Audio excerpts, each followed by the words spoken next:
Welcome to the Spike Camp podcast. Spike Camp is a free online community for hunters that support conservation. It's a great place to share stories and your experience with other hunters. As a member of Spike Camp, you get access to all of our hunting live streams, discussion channels, contests, hunter resources, and events that we host. Membership to Spike Camp is free. Our only ask is that you are a member of a hunting or conservation group before you register. Head over to spikecamp.com to join us.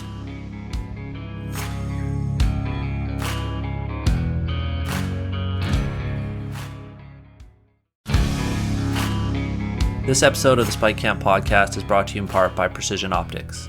Omer and his team are the ones to trust when it comes to mountain hunting gear, guns, and optics. Precision Optics is a major supporter of conservation, and we are proud to partner with them. Head over to precisionoptics.net and tell them that Spike Camp sent you. Welcome to night 2 of our international hunting series.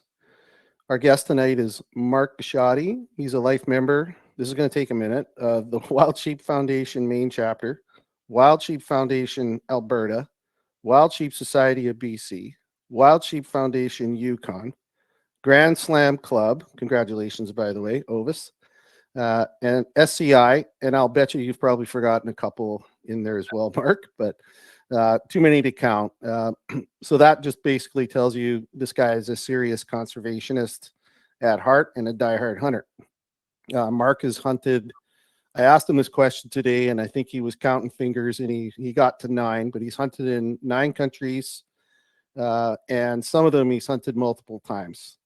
And as of late in 2021, this is pretty incredible. Mark completed his Grand Slam, North American Grand Slam for sheep in 4 months. And we're gonna interview him a little bit about that and find out more about it. But Mark, thank you very much, and welcome to Spike Camp. Thanks for having me.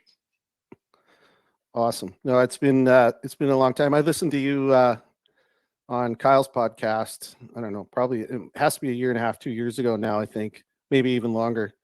And as soon as I heard you, I was like, man, we got to get this guy on. This will be a great interview. So pretty happy to get you on here. Maybe you could start off by giving us a little background on yourself. Where'd you grow up? How'd you get into hunting? Let's start with that.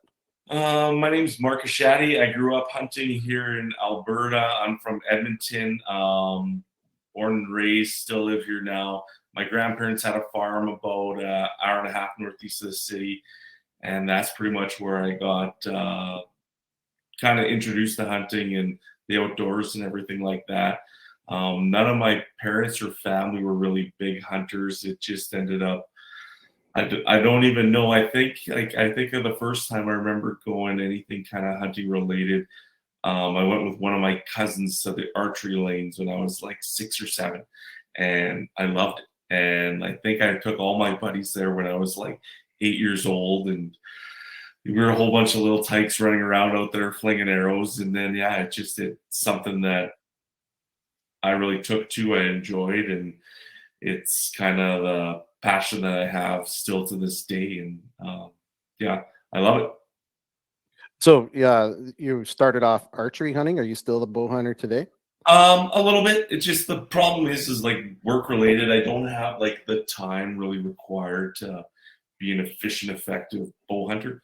That's kind of the perk of say doing some of these international hunts is you can't do any pre-scouting, you can't do any legwork behind. It's like if you're going to say the mountains, you're going spawn and stalking.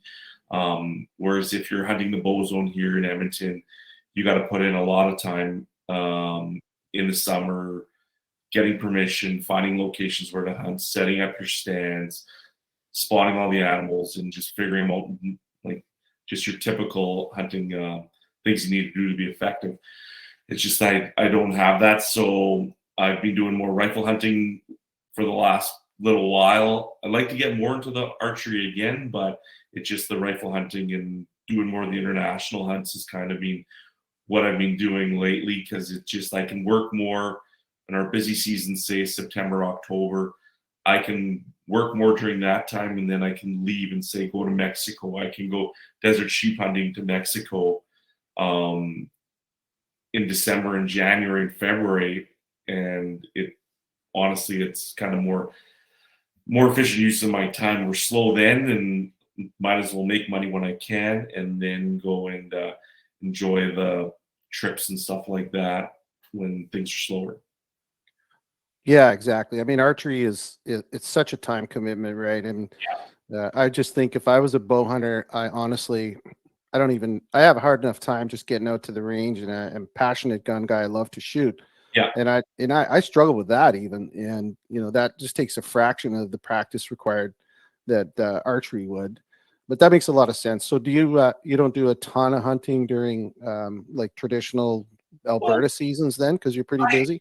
I do still, but like, well, the last few years I've been kind of I've made some friends like during COVID when we had the opportunities to travel across Canada and stuff like that, and do hunts that you normally couldn't do.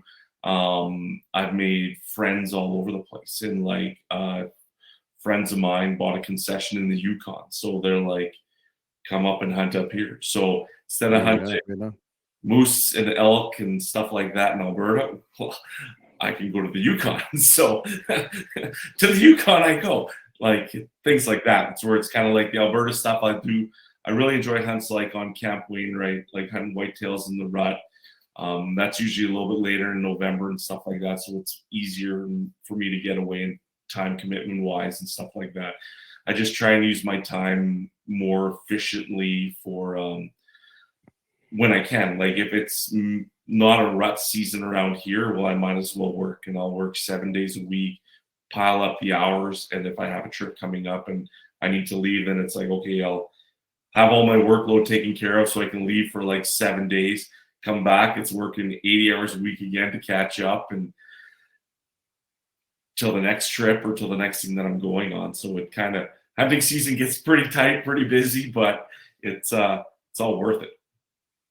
Yeah, that must be it must be a bit of it must be a little stressful for you when you're busting your ass working and everybody else around you is going out hunting, right? I could just imagine. Oh yeah. Just itching to get going, right? Yeah.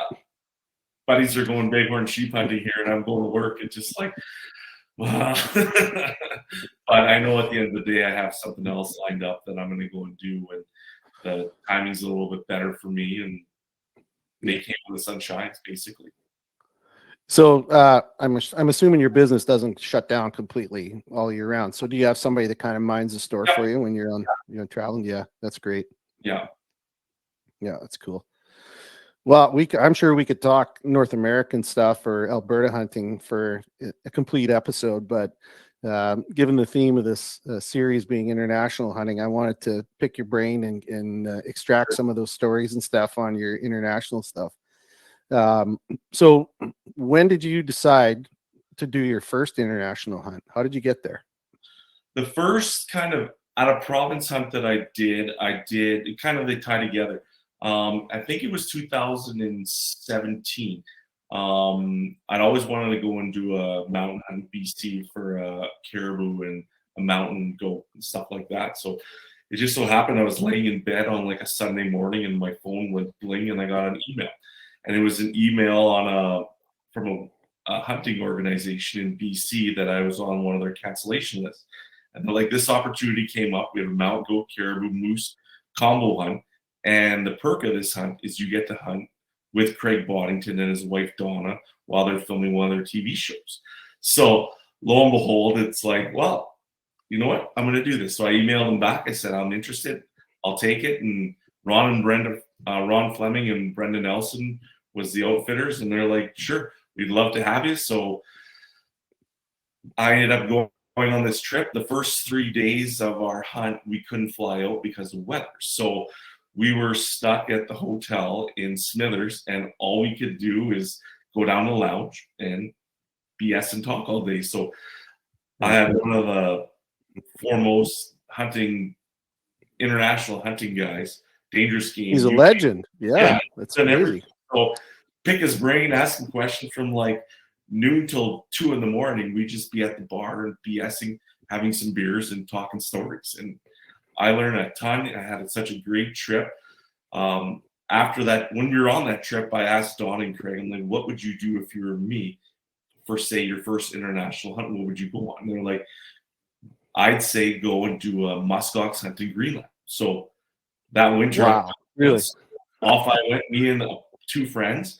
We went off to Greenland and we did that hunt, and it was a ton of fun. And from there, I've gone to Russia, Pakistan, Spain 3 times, Mexico, Argentina, Turkey, all over. And I have a whole bunch of hunts lined up here for the next couple of years that I've got planned, and it's just looking forward to it. I think that I got the international bug where it's like I love the hunting is one thing, but just seeing how other people hunt around the world, how they live, how everyone's happy.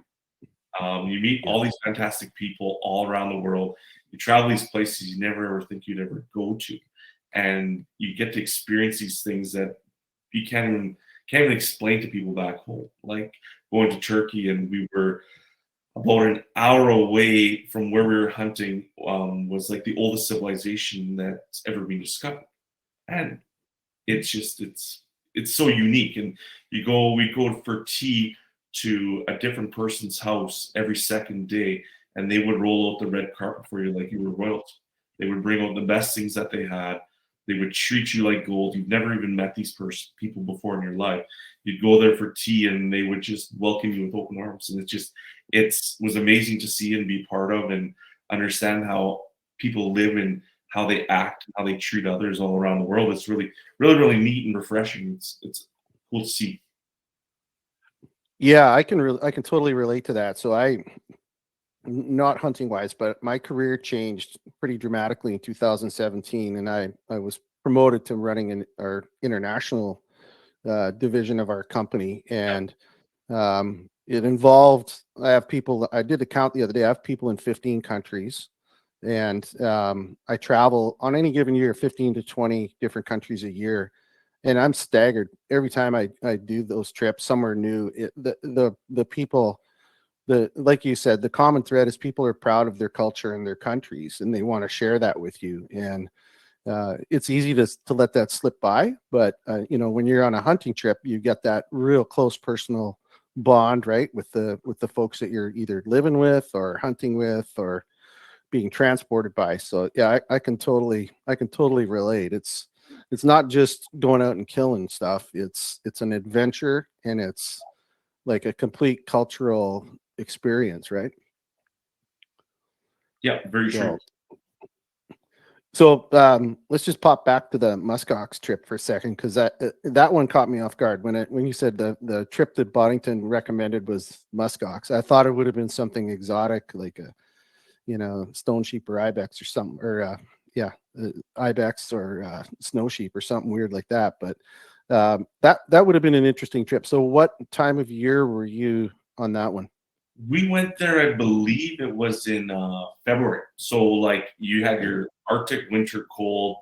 We flew from here, Edmonton, Toronto to Reykjavik to Nuuk, and then Nuuk to Kangerlussuaq, and we went hunting from there. And it was about a 6 to 8 hour ATV and snowmobile ride from Kangerlussuaq to where our camp was, where we were hunting out of.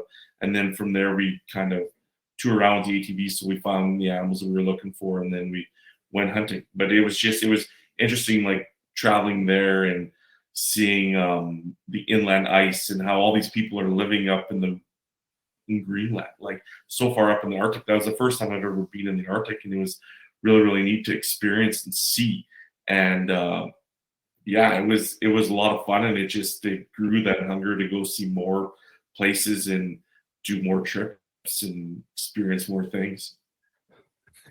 Well, I guess one could argue that some people think that Edmonton is the Arctic, so you took it to a whole another level, right? Yeah, it was chilly. It was about -35, -40, cruising around snowmobiles and quads, and yeah, it was neat. Wow. So I mean, there was probably so many new things on that trip from top to bottom. What was your biggest takeaway or lesson that you learned, or something you took away from that trip? From that one there, I would say I learned that you have to just go with the flow. Whenever you're doing some of these international hunts, things sometimes don't go exactly how it's planned. something might get delayed for a day, maybe even two. It's just, you have to just let it slide.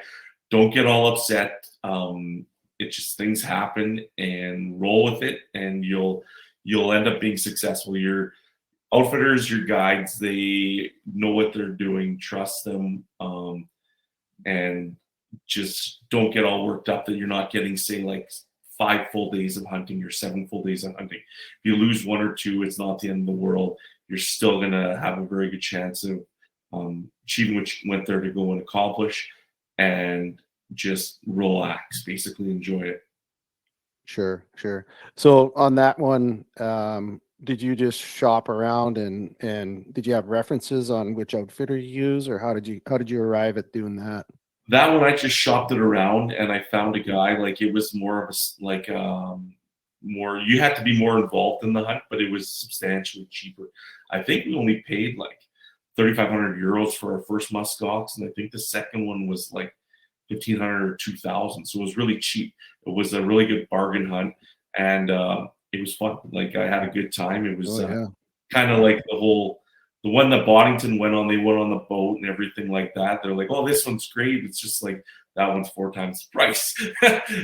So it's like, I'd like to do the same experience, but if I can do it for less, you know what? That works for me. If I got to do a little bit more, so be it. But it was really good. It was really interesting, and like, I learned a lot from it, and I just kind of just grew my thirst for going and experiencing new things. Well, and that's the thing with international, right? Is there's so many opportunities out there. It's just endless. The amount of animals, the amount of countries. Like tomorrow night, for example, we have Alex Sharif coming on, and he represents Cabernet. I'm sure you know Alex. Yep. Through the Alberta network there, and he sent me some information on, the countries and the species, and it's just staggering. The amount, like, you could hunt a couple hunts a year for the rest of your life, basically, just off that brochure, and primarily Central Asia and some European stuff. But it's interesting, and I want to get back to this in a little bit, but you have kind of a unique way of finding and tracking down deals and stuff on hunts, and we're going to get back to that. Sure. That's pretty intriguing for me. So you do the muskox hunt, and you come back.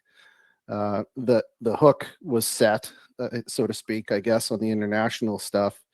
What did you do from there? Did you make a plan or a bucket list, or not really? Like, it was just kind of opportunities, like what opportunities I could find. Like, I had the next opportunity that I had that was really unique is I bought from the Dallas Safari Club, I bought a Kamchatka moose hunt.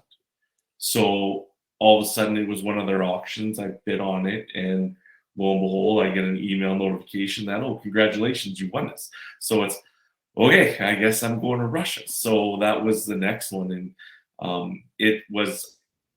I didn't really have a bucket list or anything like that kind of planned out. Like, there is some animals that I've always wished I wanted to go and hunt. The sheep, honestly, I never ever thought I'd ever even get, like, maybe a bighorn in my life, and that was it.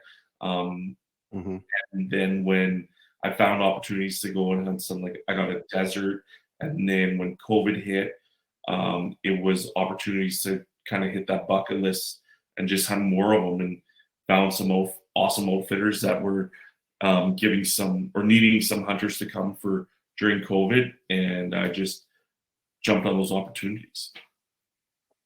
Well, that's a good point. That's something I wanted to kind of bring up and talk to you about, because realistically, COVID was probably the biggest single opportunity for people looking for deals, and just people finding opportunities that would not necessarily be available to them, pre or post COVID.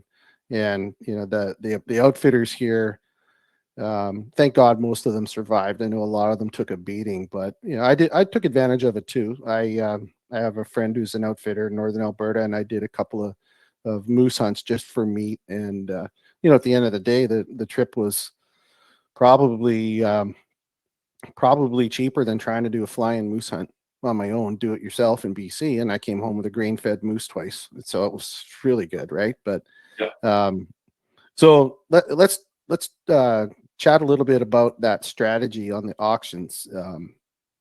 I won an auction here a couple of years ago through the Wild Sheep Society of BC at their annual event in Kamloops. Actually, this was it was a virtual one, but I won the bid on the South African hunt with Bosveld, and I'm leaving in a few weeks. But how did you navigate through COVID? You must have just been licking your chops when you had all these opportunities. You probably booked a lot of time off.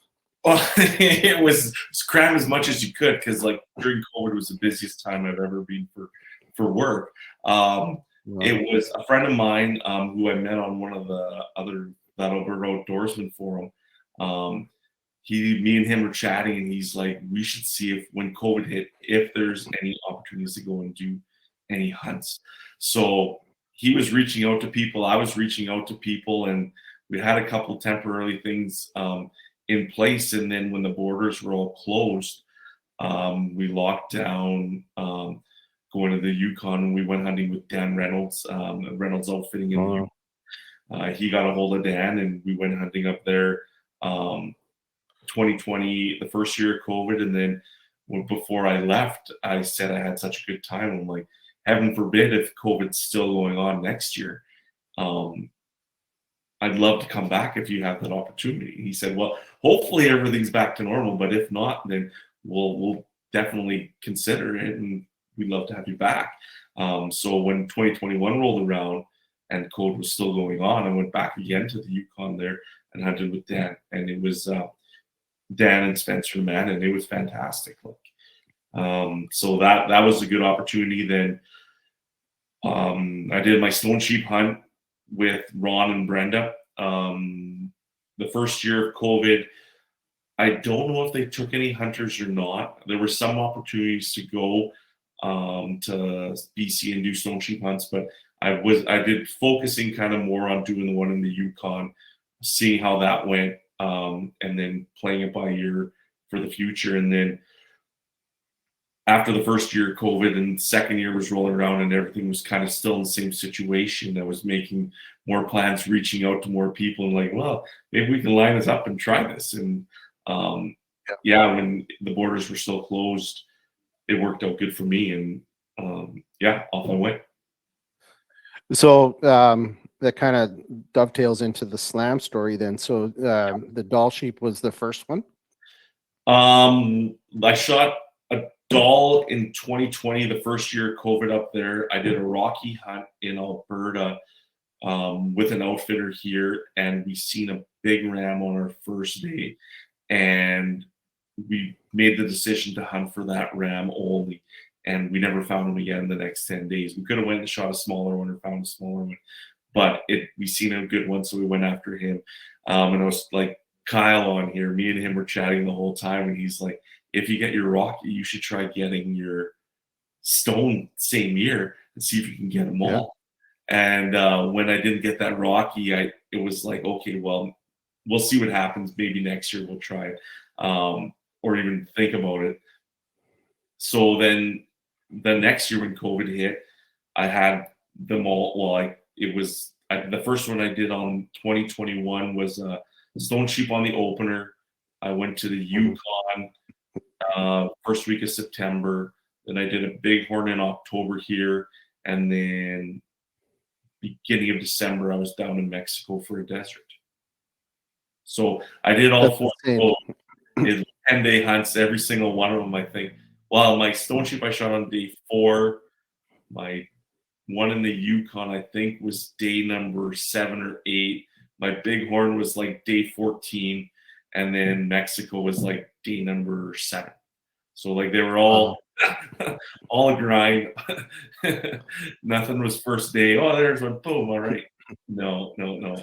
I'm like a day 7, day 8 killer, not a day 1. Well, I'm just wondering, you might even know this, but has anyone else ever accomplished the slam in that short a period of time? I think there's been a couple of guys. I know that, what's his name from Colorado?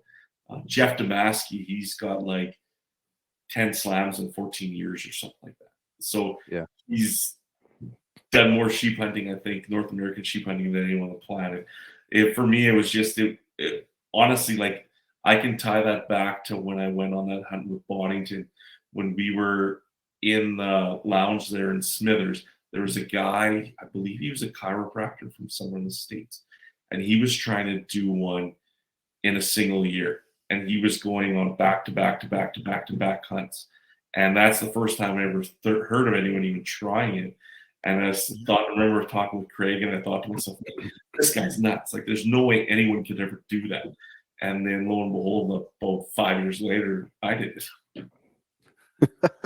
That's awesome. So let's talk a little bit about the hunts on an individual basis. So then the first ones horseback then, or how did they work? The only horseback one I did was the Rocky hunt in Alberta, like the Rocky hunts in Alberta for horseback.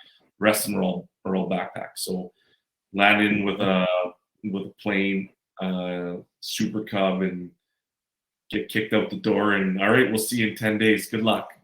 Wow.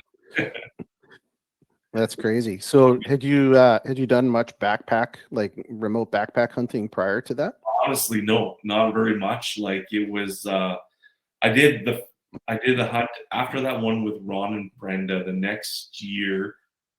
So I think it was 2018. Some of the guys I met, same thing, circling back to that time there in that lounge. When we were there was another outfitter that we met who they were in the same situation as us. And they had a small outfit in Nass Valley, and they were from Alberta. So kept in touch with them, and I said, if there's any opportunities, you have any cancellations, let me know. So I believe 2018 was the last year the grizzly hunt was offered in BC. So they said, hey, we had a cancellation. You interested? And it was like, I said, sure. How much? They're like, I think it was 10 grand Canadian for a grizzly. I'm like, I'm in. So I had a grizzly tag, a moose tag, and a caribou tag. And off we went. And float plane lands at the lake, off we go. And I look at my guide, and I'm like, I didn't think the salmon made it this far up the river. He's like, they don't. I'm like, so where are we hunting the bears? He's like, see that mountain there? Yeah. Over the next one, we're camping back over there. I'm like, oh my God. I'm like, oh, I didn't really plan for this. So yeah, like, off we go the next day. Like, I got everything in the kitchen sink in my backpack. I got way too much gear. Like, this was like learning curve at like 100 out of 10. Oh yeah. Like, my guy just got like his rain pants, I think another set of pants, insulation gear, and then food. And I got like 8 different jackets. I got all this stuff. Oh, I might need this. I might need that. I might need this. He's looking at me like, you think you really need that stuff? I'm like, oh, you never know. He's like, okay. So lo and behold, I haul all this stuff with me, and it's just like, this was a mistake. So I learned. Oh yeah. Off of that one time, I learned so much about gear and what you need, what is good, what you don't, how much you really need to bring with you. And yeah, my packing list is being like downsized massively after that. It's like, I can wear pants, I'm not here to impress anybody. I'll wear these for 10 days. I don't care. Yeah, for sure. Yeah, there's. I was just gonna say. Yeah. So I learned off of that. Like, that was probably the most I learned in the shortest amount of time was on that one trip. But it was awesome. It was a lot of fun. We ended up getting a grizzly. I think it was our 7th day. It was the last day we were basically coming down because we didn't have enough. We ran out of food. And then that morning we found one. We got it. Shot a moose, I believe, the next day after that when we were down at the lake. And then we got fogged in again. And lo and behold, here's this mountain caribou walking down this beach. Boom. So I got all 3 animals that I came there to get, all 3 tags filled, and super happy camper. And yeah, just learned a whole lot. I had a great time, and yeah, just even cemented it more. Like, I need to do this more often. Yeah, for sure. It's funny, you talk about that I didn't think there was salmon in these rivers. No, there's not. And then you jump over to the weight of the pack and all your stuff. And I remember I've only been sheep hunting, I don't know, 6 years or something, but someone told me, a good buddy told me once, he said, there's a statement that sheep hunters say that you've got to truly live by, and that is simple. What if weighs a lot, Yeah. right? And it's no joke. It really does. So did you do any training before this hunt, or was it just That one I did. grinded up a month? None. It was just all like, okay, I can't quit. Like, this is like the last opportunity to have probably maybe kill a grizzly ever. So it's like, I got to do it, tough it out. You know what I mean? Like, just grind. And just did what I had to, never quit, just did what I had to do. And we were successful. Like, that's, I think, one of the biggest things. Like, lots of people train as best you can, but just don't quit. Like, so many guys, you hear stories of like guys going on a stone sheep hunt. Like, I heard a friend of mine, he was in BC. They had one client that was hunting the same time as him. He was there the year before, quit on the second day. He was there the same year as him, quit on the first day. Like, of a stone sheep hunt. Shame. Yeah. Shame. Plan, and then just, oh, this is hard, and I'm quit. Like, you can accomplish a lot if you're out there. If you're quitting and going home, you're never going to accomplish your dreams. Yeah, that's exactly right. And I mean, nobody should be fooled that the mountains are hard to climb, right? Yeah. That's the kind of the way I look at it. And I remember the first few sort of adventure hunts that we did. I'm a prairie boy from Saskatchewan, and I remember my first couple of mountain hunts, and it's like, oh my God, I'm not made for this. But you just learn to adapt and realize, it's the most powerful muscle you have is the one between your ears if you use it correctly. Yeah. And that it gives you the ability to grind your way up the mountain every single time. So, but yeah, that's a great story. I mean, you guys had a really awesome trip there. So, so that got you into the backpacking world. How did you set yourself up for the sheep slam as far as training goes? Did you come back from that and realize you got to do a little extra work? Yeah, like, it was just, it's like I try and do as much as I could, but like, my workload with owning your own business and what I do, it's like, we'll work like 12, 14-hour days. So sometimes it's just do the most you can with what time you got. And then it's just that, you know what, I'm going to go. I can plan better, like what I'm going to bring. I'm not going to bring too much, everything like that. It's going to be easier. It's not so much weight to haul up and down the mountains, but it's go there and don't quit. Like, this is something you've always dreamt of. Mind over matter. Just do it. One foot in front of the other. Just keep going. Just keep going. Just keep going. Just keep going. And that's kind of what I did. And I think the first year there, in the Yukon, I think we hiked 80 some kilometers. I think I got my sheep on day 8 or 9. Yeah, and it was a grind, but you do what you got to do. You just keep going. Yeah, and I think too, for someone like you who's got such a busy professional and personal life, when it comes to those hunts, when you have the luxury, I guess, or the ability to pay for a guided, outfitted hunt, that takes a lot of that prep time off your plate, right? Like you basically have a couple things you have to worry about. You have to worry about your own physical ability to do the trip. You got to worry about how you can shoot. You get a gear list from the outfitter. And when you arrive there, the details for the camp and the plan and the battle plan and all that's already there. So it makes a lot of sense if you can go that route. And it's really not a shortcut if you think about it, because like you said, you did 80 kilometers. Did you guys pass up a lot of sheep on that trip before you got the one you wanted? We seen quite a few. The way that they have it up there is they won't let you shoot around unless it's 10 years old. So you can see 8-year-old rams, stuff like that. Those ones, even though they're legal by the Yukon standard, they don't meet their standard. So 10-year-old rams minimum. Going back to that, it's like you can basically, like, if you're doing a DIY hunt in Alberta, if it comes down to time. Like, I know a lot of guys in Alberta, sure, they're going out and you can go with an outfitter for say a guided hunt, or you can go do it yourself. Both of them, like, time is money. So the guys that are going with an outfitter, they're spending the money, but they're having to earn that money at work instead of going and putting the time in out in the field looking for the rams and the sheep in the area and stuff like that. It's going on those hunts, say like to the Yukon and anywhere else, you learn kind of like where sheep basically like to live in other areas. Like you can apply a lot that you learn in, say, BC, the Northwest Territories, the Yukon, to like hunting in Alberta and any of the other hunts that you go on. So you can bring that information that you learned back and make you a better mountain hunter where you're from.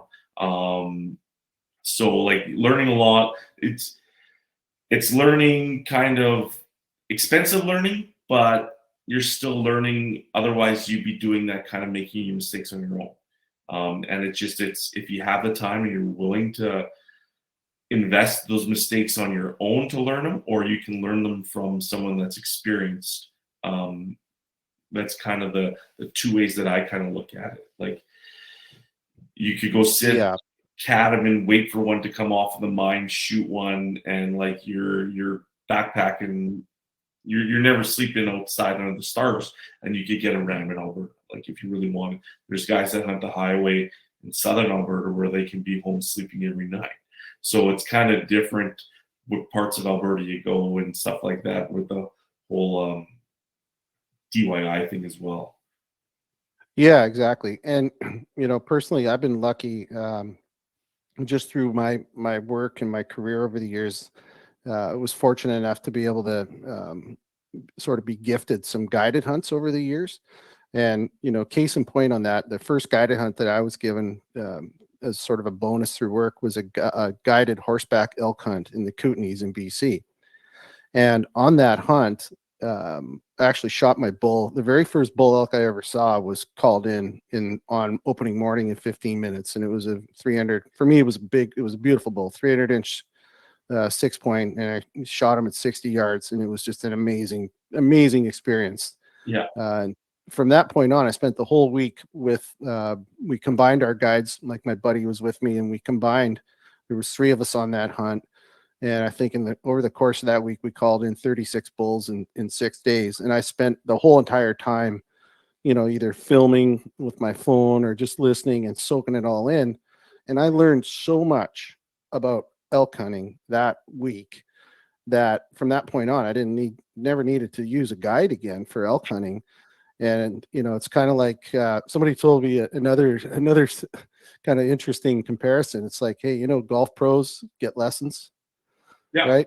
It's the same thing, right? You're learning from someone, you're taking advantage of someone else's years of experience. And it is a little bit of a shortcut, but if you pay attention on those trips, you learn a hell of a lot. And I can only imagine a guided sheep hunt would be no different, especially a backpack one, right? Yep. Oh, that's cool. So so the Yukon was first, so the doll sheep, and then the stone sheep was second. Year of the Slam. That was a year I did all 4. The first one was the stone sheep in BC. We flew out. Okay. And then I went and I did my one in the Yukon the first week of September. And then I did my bighorn hunt in Alberta. I think it was towards the end of October. And then we did that bighorn hunt in Alberta. It was horseback.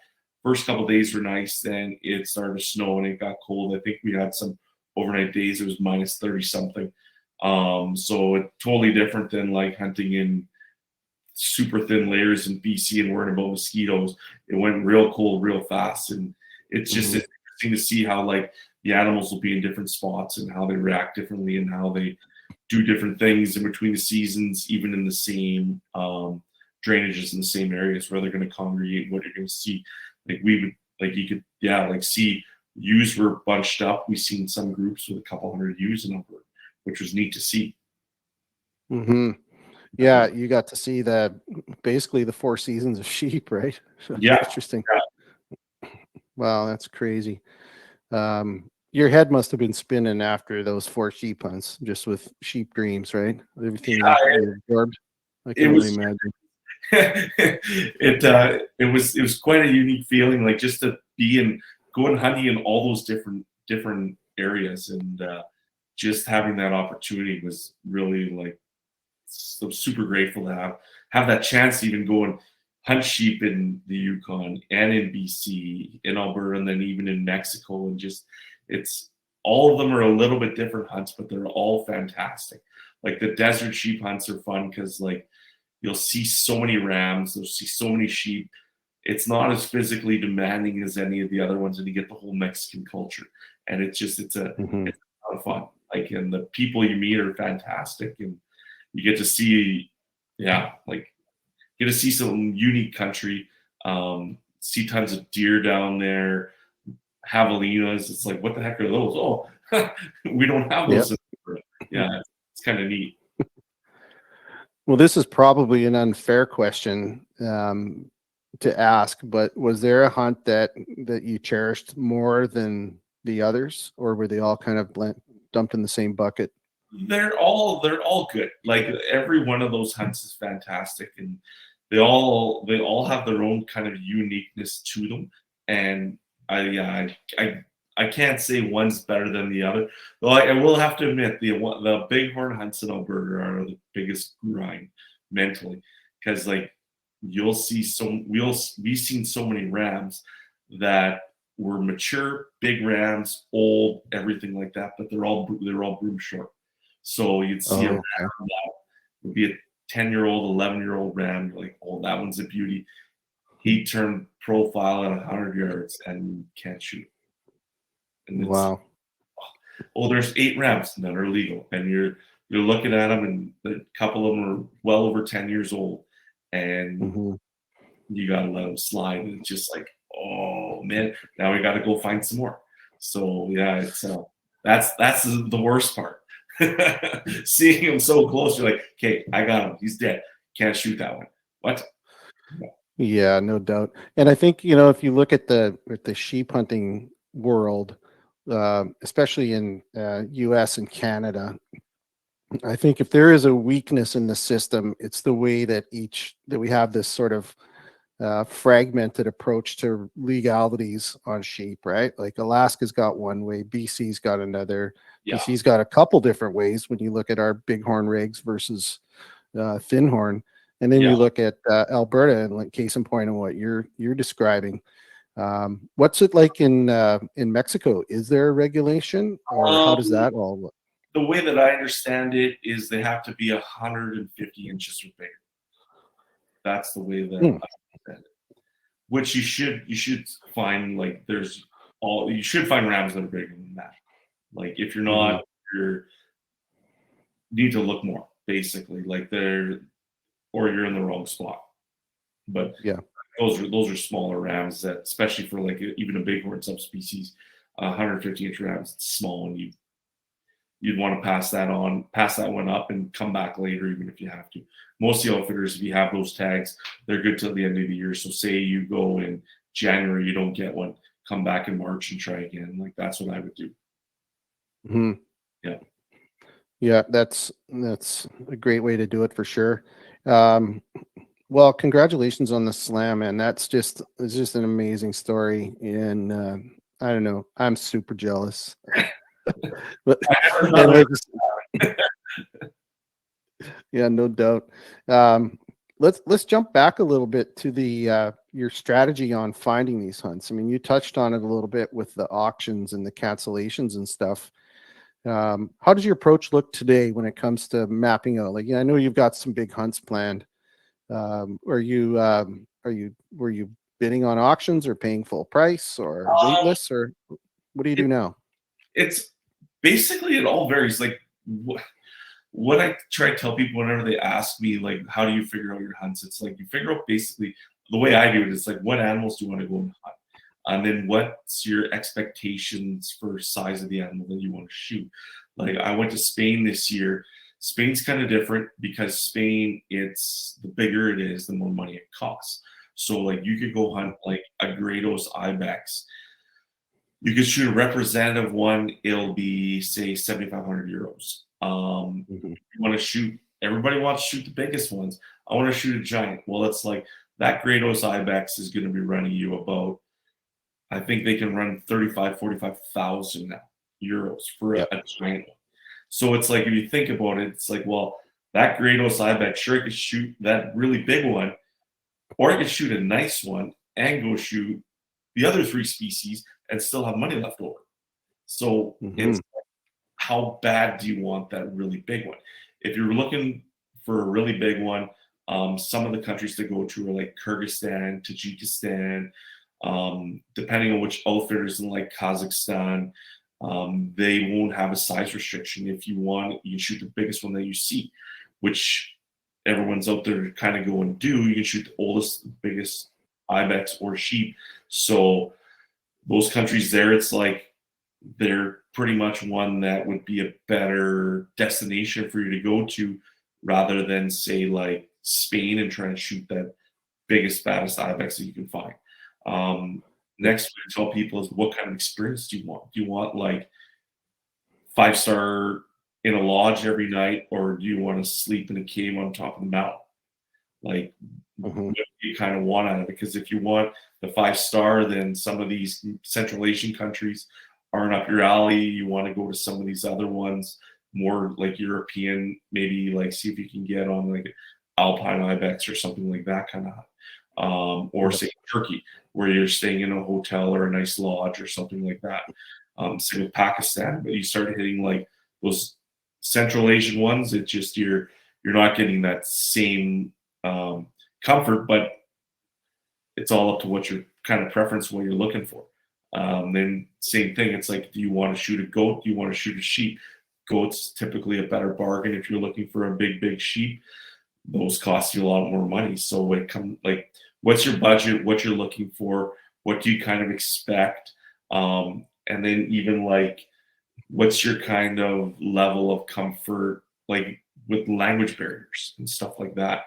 Because you hit some of those countries, you might not get much communication. You might have one interpreter that can speak English, and then other than that, you're talking with hand signals and stuff like that. Like when I went to Mhm. Russia, my guide that I had didn't speak a lick of English. He was a trapper in the area. I think he maybe shot a few moose. Well, he must have shot a bunch of moose in his life, but we were trekking 30, like probably, I wouldn't say 30, we'd be doing about 10 to 15 Ks just through the solid bush, probably where we could see 50, 60 yards in front of us looking for moose. And it's just like, well, that's a little different than what we do back home or anywhere else. So we might need to try a little couple different things. And it's just trying to communicate with your guy that does not understand a word that you're saying. It's, some people aren't good with that. And it's just, it's just something to think about when you're trying to book your hunt and where you're trying to go and do. So Yeah, yeah, for sure. That's a very good point. I think you've got to kind of break it down in pieces, right? You want to look at what's your goal for species, yeah, and then secondly, what type of, well, I guess budget's right at the top. yeah, Species, what do they cost? What's your experience going to be like? And I'll give you a bit of an example on how I'm approaching it this year. Lucky for me, my wife supports the international hunting. And I yeah, think the reason she does is the main reason is she knows that I travel for work. So I get either free flights to the destinations or I can piggyback off a business trip. So, we were trying to plan. I have to go to Europe pretty much monthly, and I have a trip lined up in end of November, early December, where I have to go to Amsterdam. And so I said to my wife, I said, well, why don't we look at doing a holiday in Spain? And it was her idea. She's like, well, why don't you, is there hunting in Spain? And I'm like, oh, yeah, there's hunting in Spain for sure. And so the way we mapped out this plan, and I worked it through, I did my research through, I got a great tip on a lead, I should say, on an outfitter from Alex, actually. It's one of his buddies who's ibex outfitter exclusively in Spain. And so I worked out a deal with him and talked to him. And basically, we're flying into Madrid, and my wife is going to stay in Madrid for a couple days. She likes to tootle around and do her own thing. And I'm going off with them for 3 days to hunt southern ibex. And so, you talk about the budget, and I looked at it from this perspective. It's like, okay, I've never shot an ibex. I mean, if it's a mature one, that's great. If it's a very mature one. That's nice. And if it's a monster, great. I wouldn't know the difference if they walked up to me on the sidewalk, right? I wouldn't know. Yeah. All I know is an ibex is a very cool animal. They're an incredibly crazy looking mount when you get them mounted. I mean, those horns are just so impressive. And the Spanish ones, obviously, the body's not that big. And, we looked at it and talked about it, and I ended up booking this hunt. But at the end of the day, it checks all the boxes. My wife gets a little mini Spanish vacation. I'll be grinding it out, a couple of mountain hunts during, backpacking, living off dehydrated food. It'd be pretty nice to have that day hunt in Spain, right? And that's basically what we're going to do. So you could do the extreme, like you say, and go to one of the stand countries, and grind it out on, little mules or whatever it is, going up into the Alpine and living in a yurt and, eating food you've never heard of before and talking to people that don't understand you. I mean, there's a lot of ways to slice it, but I think that's the allure in it, right? Is you kind of get to pick and choose, right?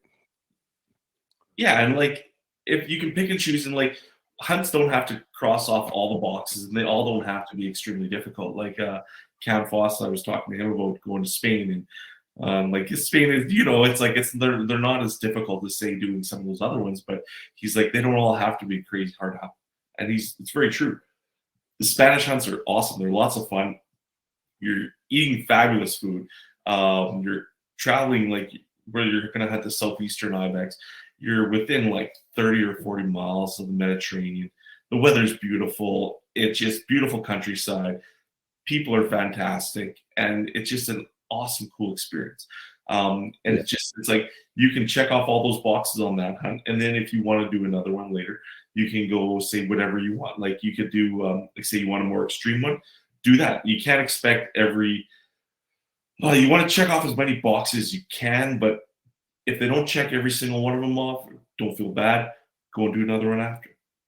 Get the experience that you're looking for, and then see if you like it. See if you don't. If you like it and you want to do a little bit more, okay, you can do a little bit more. You can try this. You can try a little bit more different places. You've learned a few more things. You kind of know more what you want, what you're looking for, and it just keeps morphing into more adventures. Yeah, exactly. I really like the kind of the unique destination ones. Like after going to Pakistan, like Pakistan is phenomenal. Like tell anybody who doesn't go hunting you weren't going to go to Pakistan, they're like you're crazy. But people that have been to Pakistan for hunting, all of them say the same thing, that it's phenomenal, and it is. Like the whole experience from when you land to when you leave is top notch. They take care of you like you're royalty. I bet you I had 8 different groups of people stop me in the street in either Islamabad or Karachi and want to take the picture of me like I was Tom Cruise. Like it's amazing. Like it's just everyone's fantastic, super nice, and I can't say anything bad about it. Like I want to go back, do either a blue sheep or a Himalayan ibex. It would just be fantastic.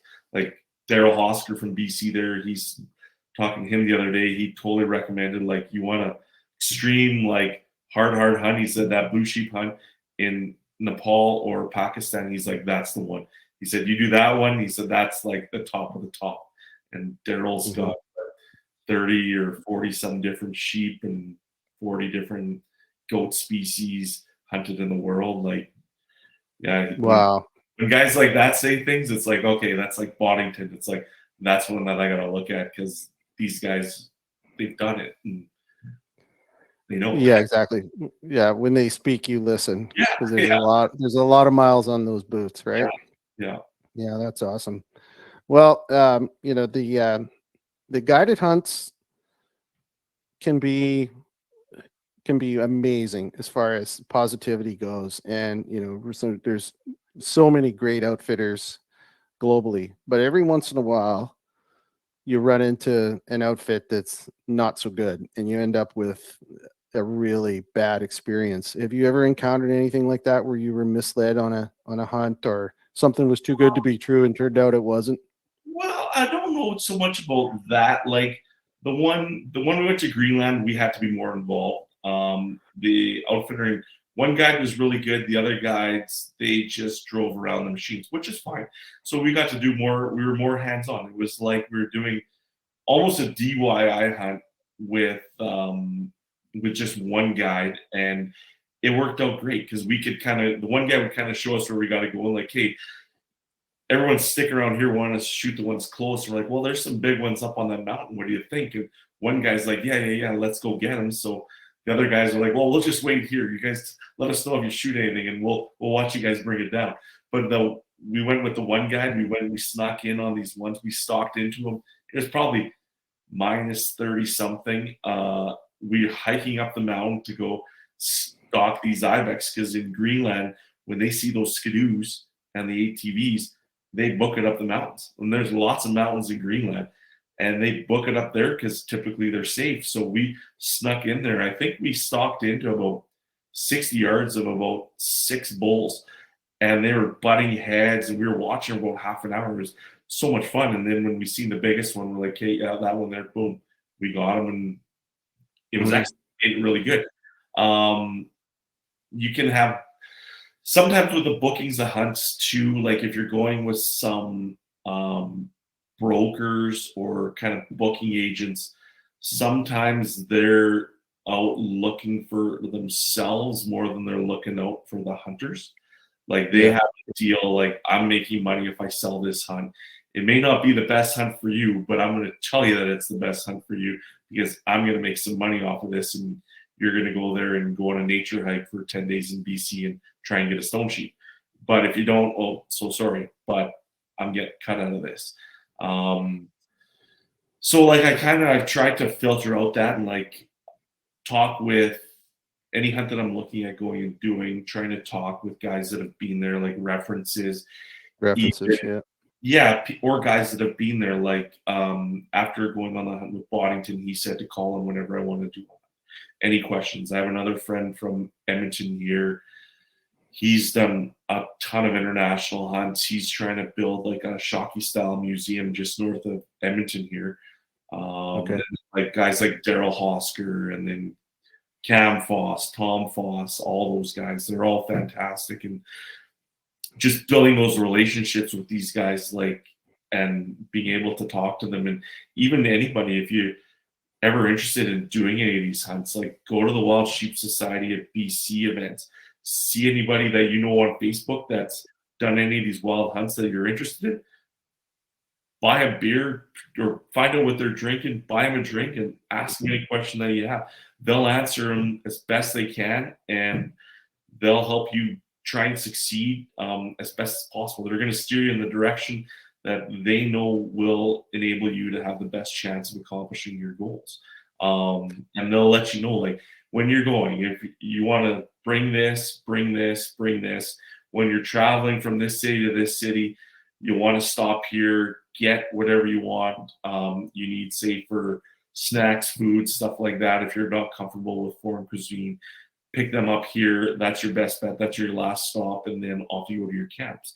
And it's pretty unique. Like, it's pretty cool talking to these guys that have done all these hunts. And and when you end up going on these hunts, they're cheering for you. Like they want to know how you made out, everything that's where you're going hunting, what you're seeing, and everything like that. It's pretty cool.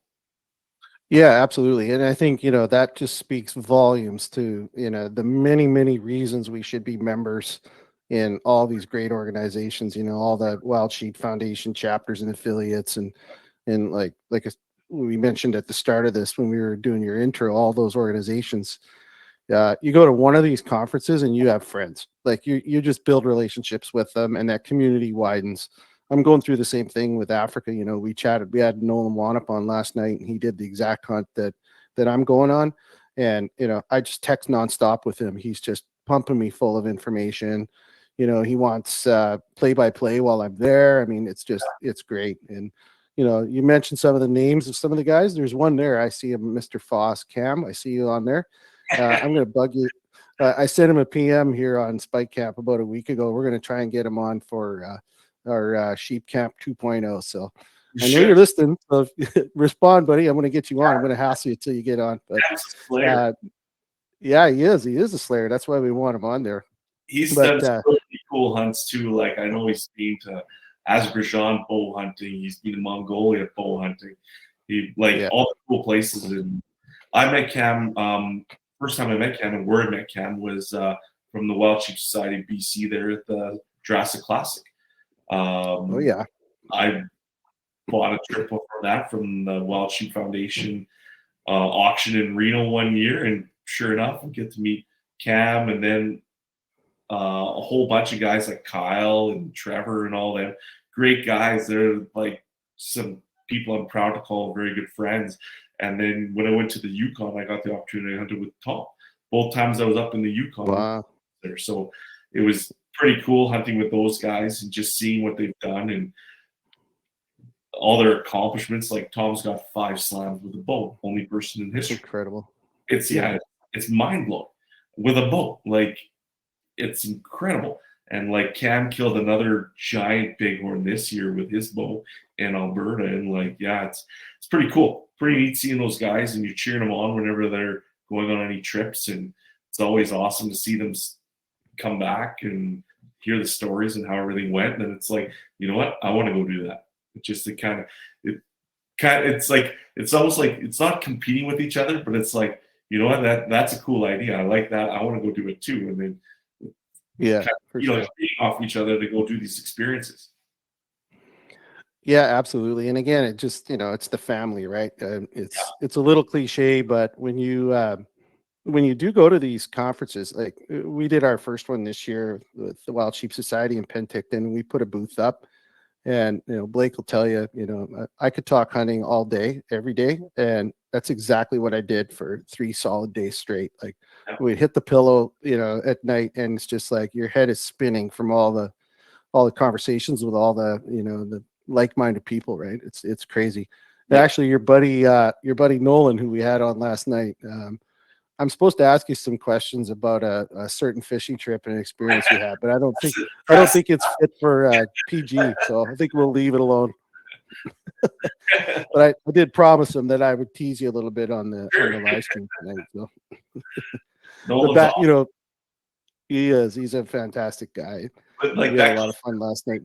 That goes back to the same thing there. It's like you get to meet all these people at these organizations and at these events, and it's like some of these relationships that you build with these people are, everybody at these things are like-minded, like you're saying, and the relationships you can build at these events with these people that you never would have known, or you just see them on Facebook or your Facebook friends or Instagram, like they can turn into a pretty strong bond, and friends will keep for a very, very, very long time.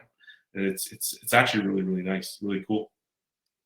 Well, yeah, I mean, if you really want to get to know people, do that, and then start a hunting platform in that space, and you'll make a lot of friends too.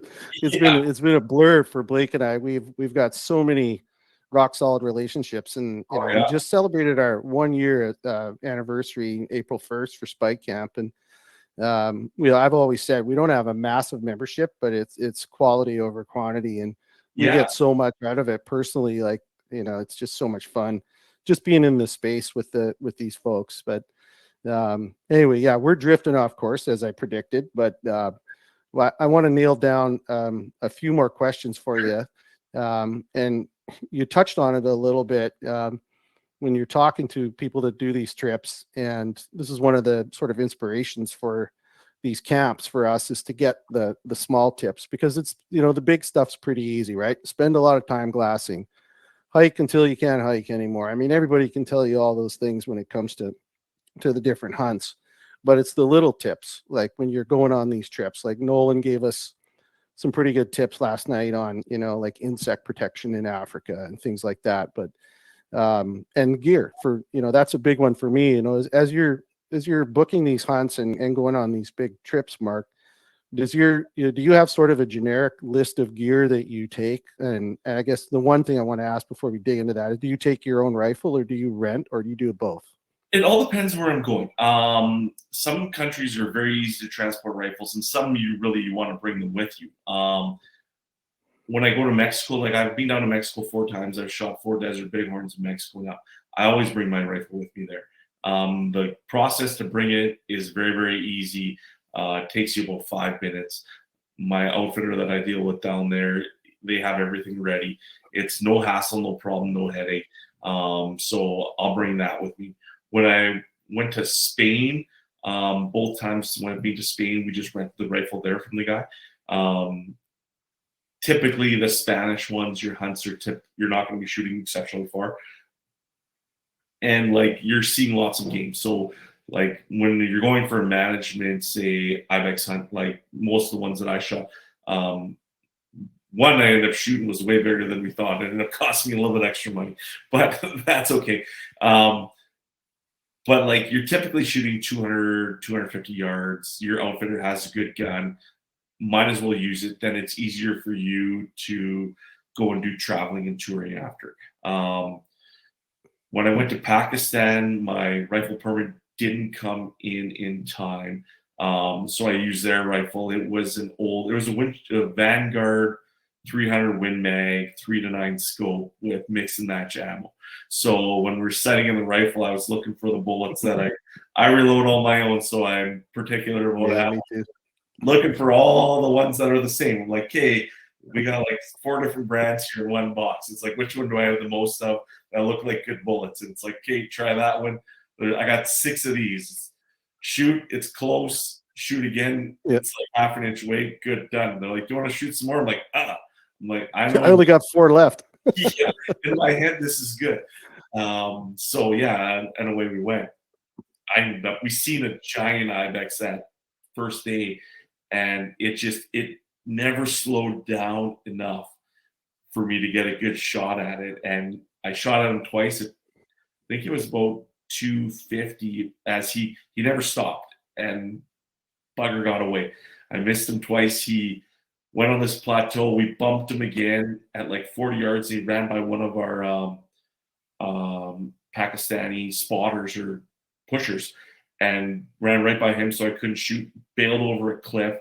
We ran over to the other side where he went.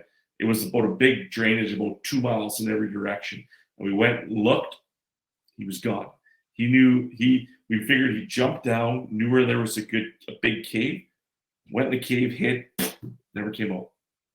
Wow. Yeah.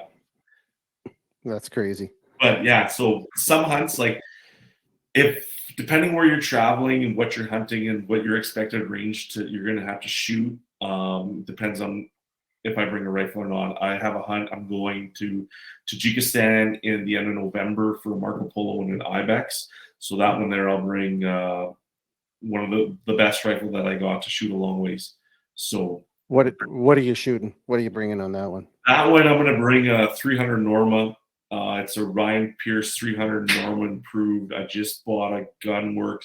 The only Gunworks Verdict stock I've seen for sale anywhere in North America I bought. And that it drives tax. So like I got a couple of really good scopes, a Zero Compromise scope, a Tangent Theta scope, Schmidt and Bender scope. They're all basically 5 to 25 power. They all track really well, and it's just I got one of those Swarovski smart scopes too, which works really well. So just figuring out kind of which tool is the best that I'm going to need for that hunt. But that rifle I'll take with me. It's bigger, it's heavier, but they have like 10 guys with you, so they can carry it, and we'll go and find Marco Polo, and just it gives you that advantage of being able to shoot far.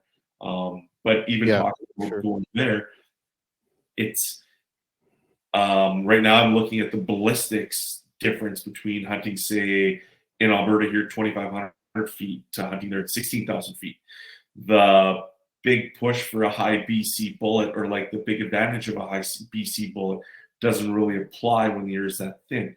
If you can push, say, instead of like a 245 grain bullet, I can push one 2,950 feet per second really consistently.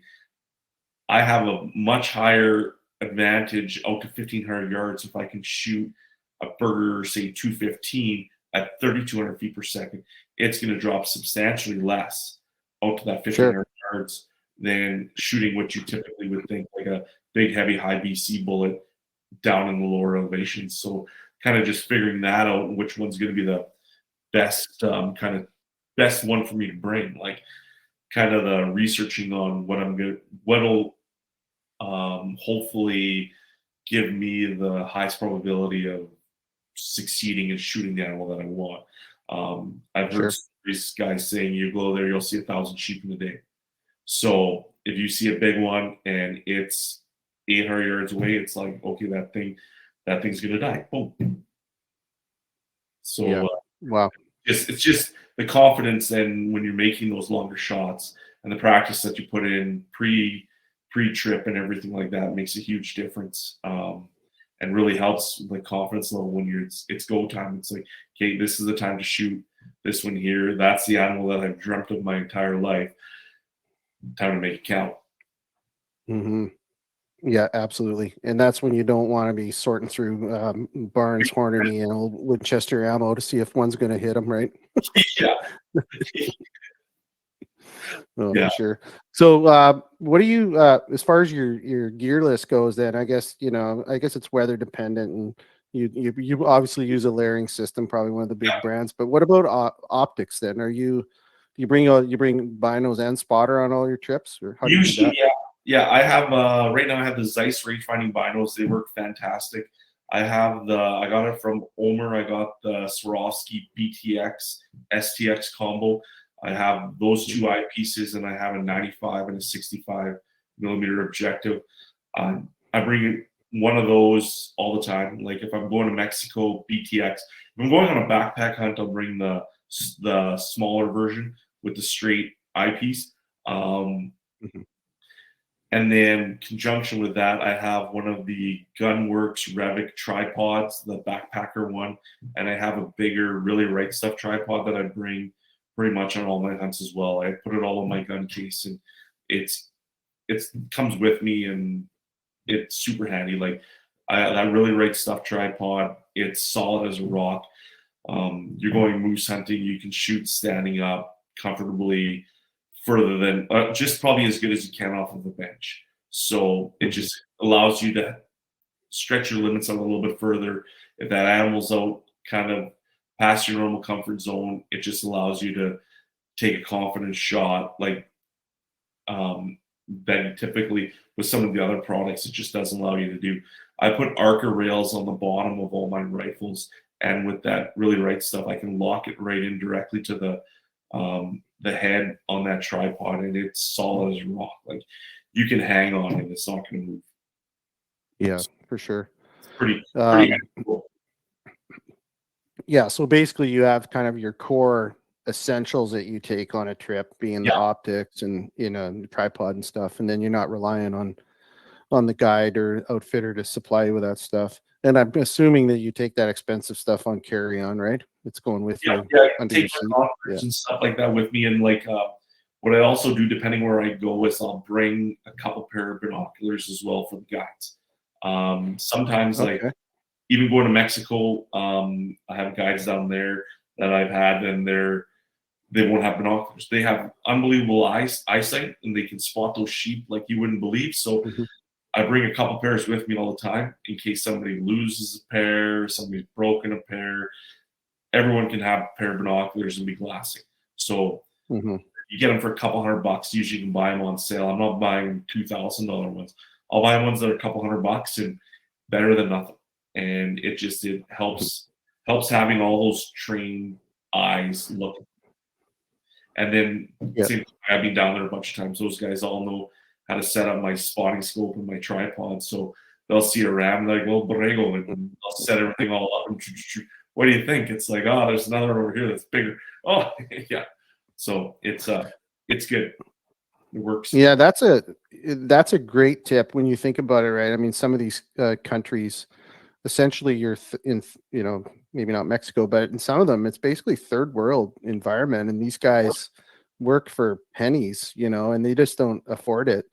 And that kind of dovetails into my next question is, one of the big sort of, I guess it's not really an unknown, but it's a difficult one to nail down, is tipping the guide and the support staff and stuff.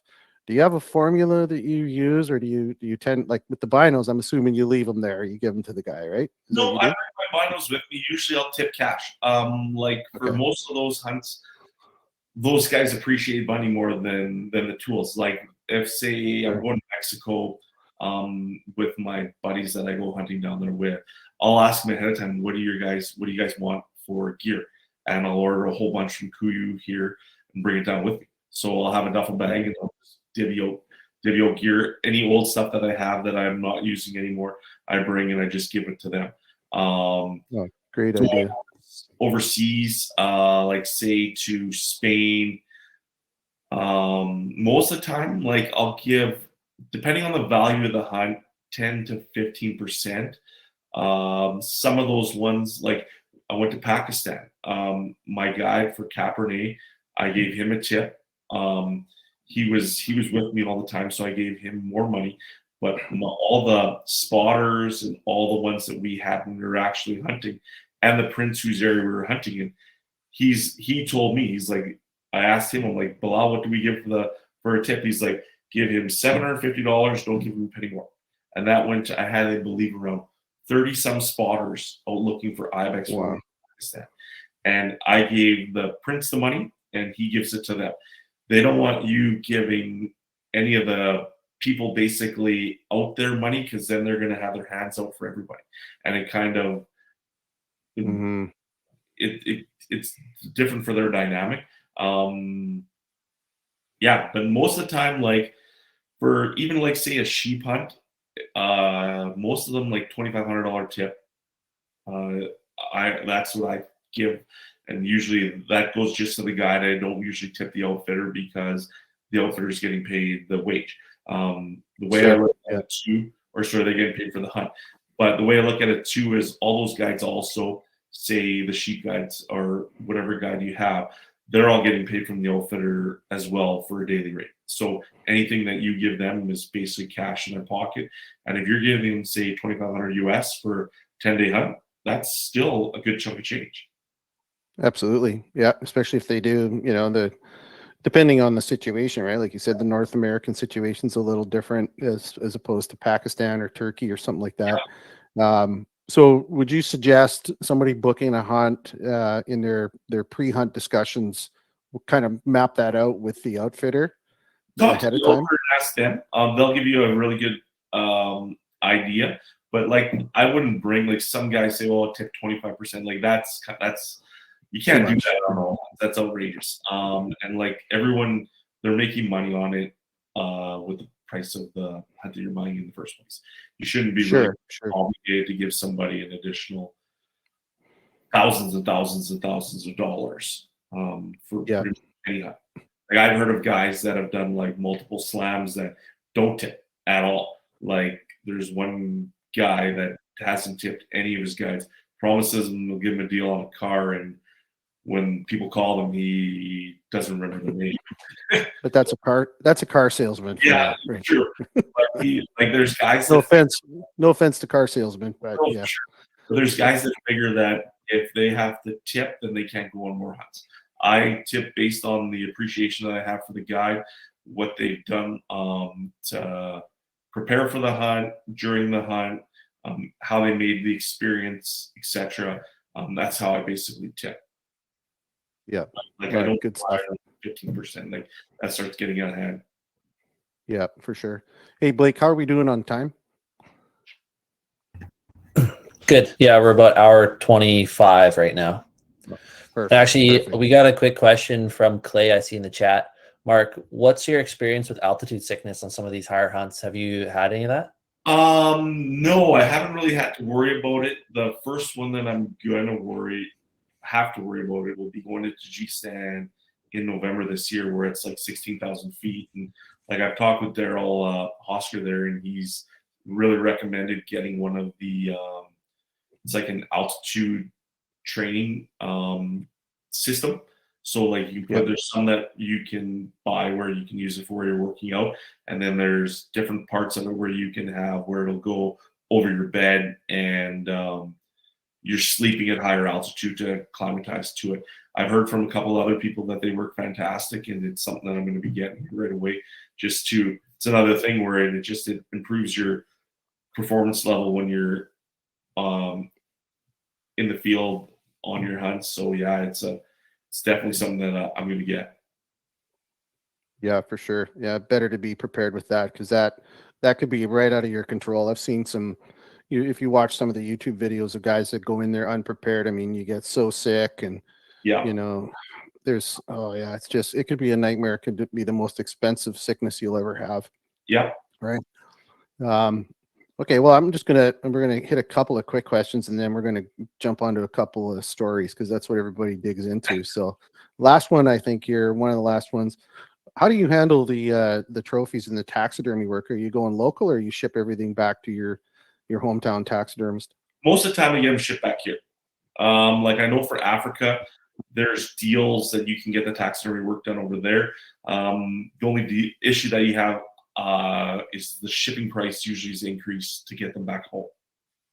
And the issue, if you can bring your animals back with you the same time, that just saves you a bunch of money and a bunch of grief with the Canadian government and importing these animals. Like I went to Argentina, the flights and shipping, me and a friend, we shot 2 big stags, a couple other animals. Everything, like what we paid in airport fees and fees just to get everything back in, plus fumigation and all that, was more than what it cost to ship it. Like just the service charges in Canada. So if you go on any hunts where you can bring the animals back with you, do it. It takes a day or two. Just stick around unless the world's ending and you have to come back home. If you can, get it all taken care of when you're down there, and bring it back with you. Like I was saying earlier, that desert bighorn sheep that I shot would have been last year. I went and I picked it back up when it was minus 45 here because the CITES permit was expiring. It was cheaper for me to fly down there, pick it up, and fly back. I probably saved $1,500 or more than if I would have got it shipped. Wow. So then, did you have it created there and it shipped on airplane, or how did that work? I put it in my carry-on. Okay. Yep. There you go. Yeah. Yeah. Like, sir, that's not going to fit. You have to check it. No. no. It's coming with me. Yeah, this is coming with. It fits in the overhead bin. Yeah. So yeah, if you can bring it home, you bring it home with you. Yeah. Wow. So was it like the skull boiled, bleached at all? Like, or how did that work? Yeah. Yeah. So there's no tissue or anything, right? Yeah. No. Okay.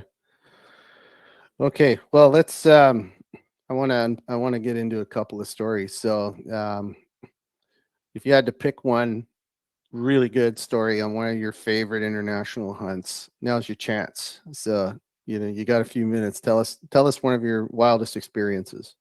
Well, the coolest one, that same year during COVID, I had an opportunity. Like I have one good friend who hunts all around the world. He's done it's mind blowing the amount of hunts the guy's gone on. He hooked me up with a polar bear hunt. So I went up that same year. I did the sheep in August, sheep in September.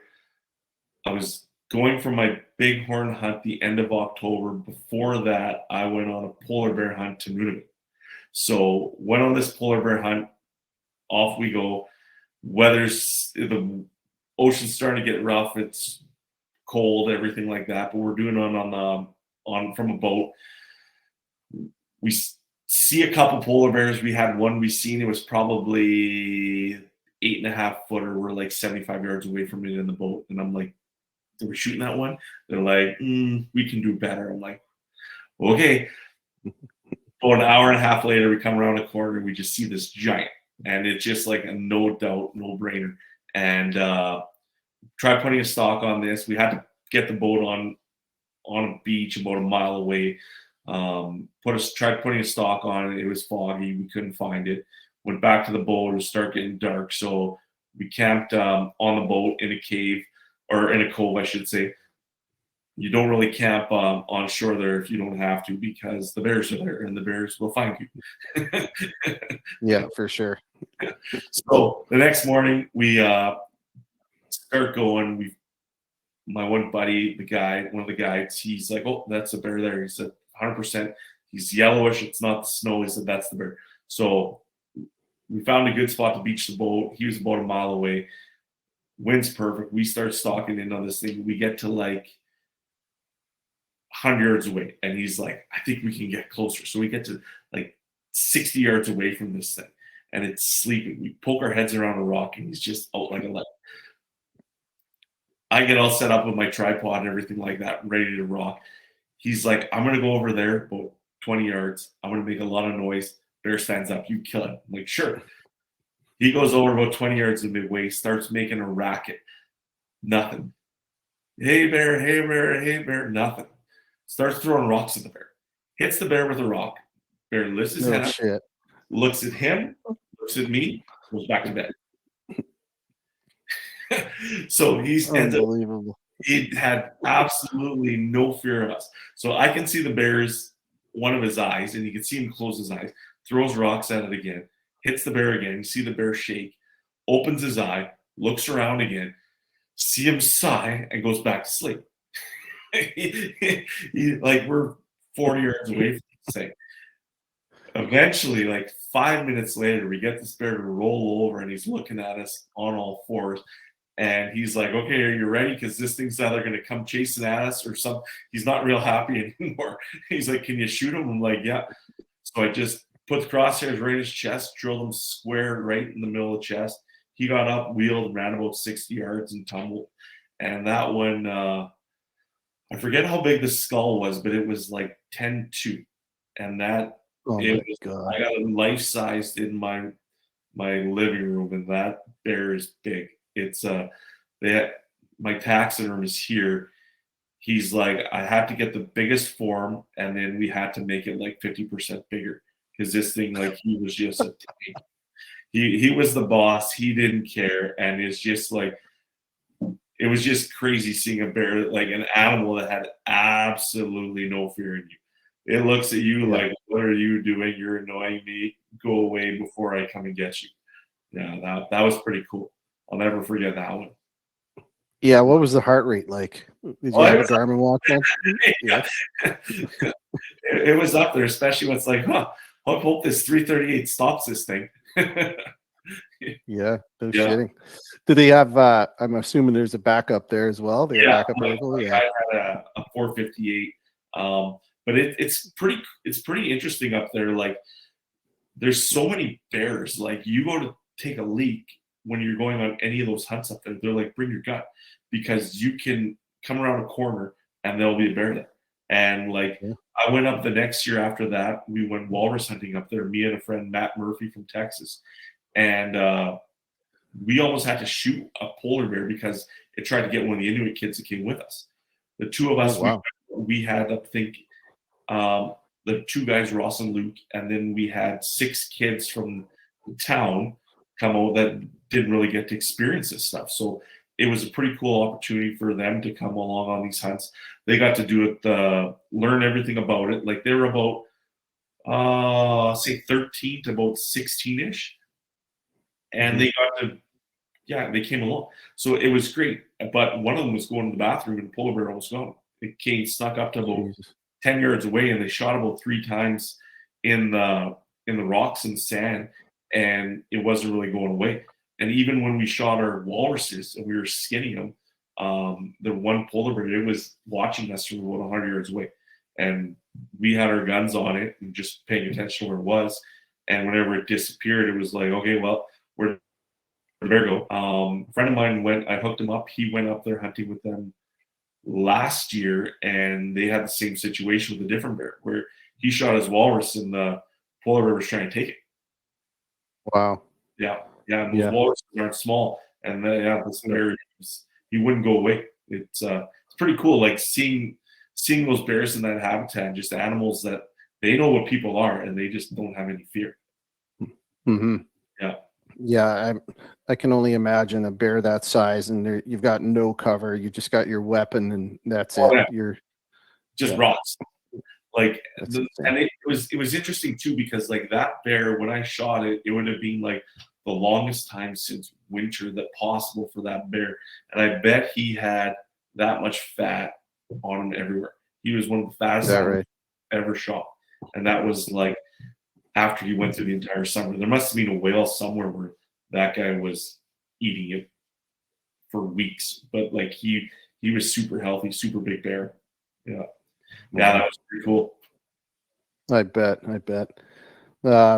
Okay, this is a tricky question for someone who hunts internationally, but I'm going to ask it anyway. So, if you had to pick one last hunt anywhere in the world for any species, what would that choice be?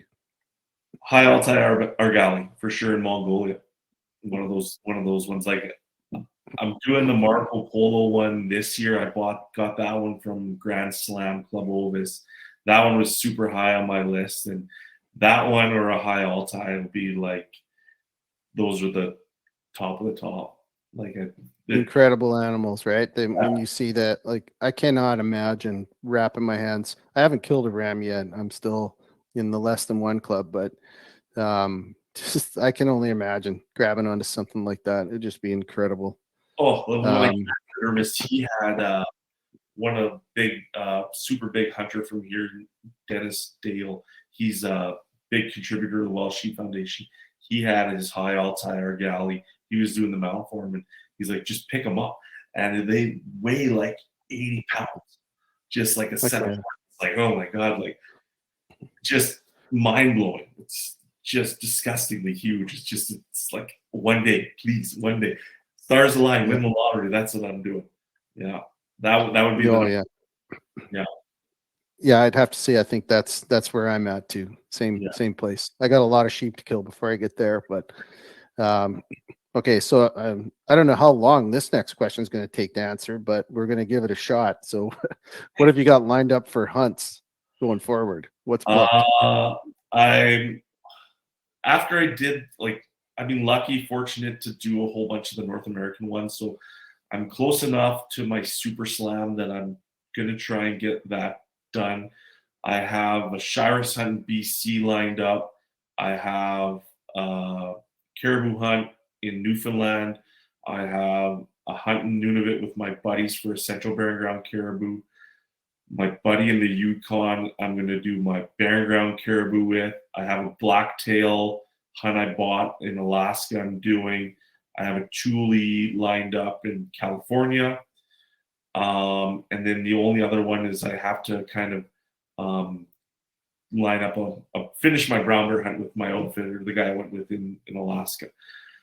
Then internationally, outside North America, I have the Marco Polo ibex hunt in Tajikistan. I have a friend that I'm supposed to go potentially to Mongolia with for some not Argali, but some ibex over there. I'm working on a deal with some outfitters in Iran to go there. Maybe this winter or next winter. That one just trying to get all finalized right now. Going back to Spain for 2 chamois and a mouflon. And then what the heck else do I have? I had a couple of tour hunts lined up in Russia, but those are all on the back burner because the whole Ukraine thing. But honestly, if you do a few of these hunts, people find out and they start shooting you messages and they want you to come hunting with them. And yeah, Iran, I think Iran would be pretty cool. Like a friend of mine there in Soroka, he just got back last week. He had a great time over there. He shot one with his bow, Persian ibex, and he said it was phenomenal. He said it's one of the best hunts he's ever gone on. Azerbaijan would be cool for a tour, but that's closed. Some of the other ones that I really kind of looking at is like Kyrgyzstan's another one. You can shoot 2 species of Argali there, and they have the biggest mid-Asian ibex as well. So that's another one that's kind of maybe. And then going back to Russia, like Russia, there's lots of opportunities for all the snow sheep. In the far, far, far eastern part of Russia. So it's endless. It never ends. It's just chasing. There's always something different and different experience you want to go and see and do, and places you want to like go to, people you want to hunt with. Yeah. Well, it's funny. You said it's the comment there just made me chuckle where you said, you do so many hunts that these outfitters find you. Oh yeah. Yeah. So it's in today's world of AI and algorithms, I think it's safe to say that you are the algorithm for booking hunts. That's an incredible list, man. I am so jealous. I think if I ever come back again in another life, I want to be Mark when I come back. That's unbelievable. I tell anyone too, it's like if I'm going on any trips or anything like that anyone's ever interested in, feel free to shoot me a message. And if you want to come along. Like any information that I can pass along to people that are going on any trips, reach out, get a hold of me, and I'll help you as best I can. And like if I don't have the answers, I'll find them for you. There's so many cool things to hunt. Like I used to just be fixated on hunting in Alberta, and then you do a couple different things, and it's just like, I really enjoy this. And it's some of them too. It's like you can go and do it when it's really cold here back home. You're not doing anything else. Why not go and see the rest of the world and see how everybody else lives? It's just so cool. It really. Well, one of our buddies there, Darren Epp, left a little comment. And he said, "Living your best life, Mark." And that I don't think there's a better statement for Mark Gushattey. That's awesome. So speaking of finding you, how do people find you? Instagram? My Instagram handle is 41 Thunder. You can find me on Facebook, Mark Gushattey, my name right there. Just shoot me a message, and you want to chat, any information that you want to know, I'm here to help. So many people have been so helpful to me to go accomplish all the goals and everything that I've done. I'd love to help people out and do the best I can to help others do the same thing.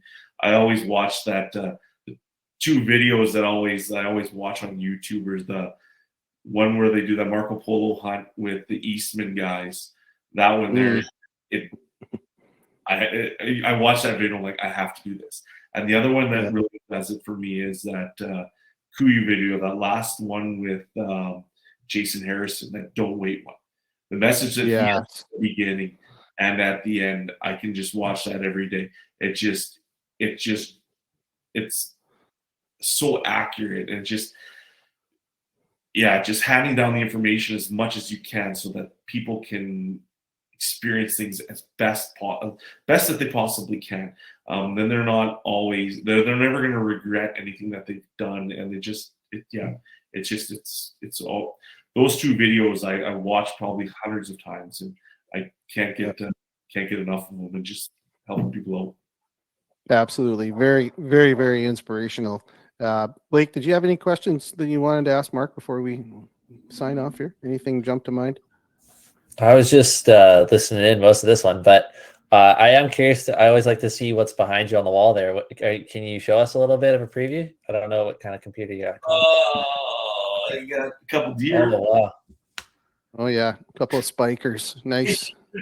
Yeah. We had lots of whitetails. Like at our farm, we'd go hard. We go prep everything in the summer, spawn all our deer, trail cameras like you wouldn't believe, and then hunt super hard all of like September, October, November.